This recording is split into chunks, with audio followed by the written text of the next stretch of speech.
خبر شامل کرتے ہیں دوڑ سے۔ ہمارے سینئر رپورٹر اقبال مغل کے مطابق مورو واقعے کے خلاف جسکم کی اپیل پر دوڑ اور گردنواہ میں مکمل شٹر بند ہڑتال۔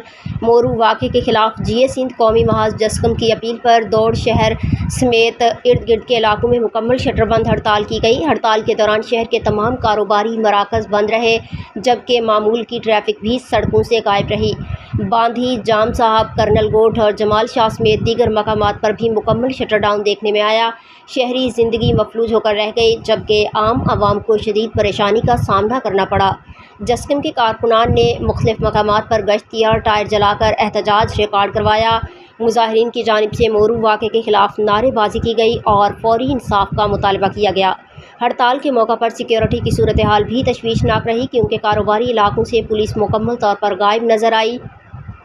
تاجر برادری اور شہریوں نے امن و امان کے فقدان پر تشویش کا اظہار کیا ہے۔ مظاہرین نے اعلان کیا کہ اگر مورو واقعے میں ملوث عناصر کے خلاف فوری کارروائی نہ کی گئی تو احتجاج کا دائرہ مزید وسیع کیا جائے گا۔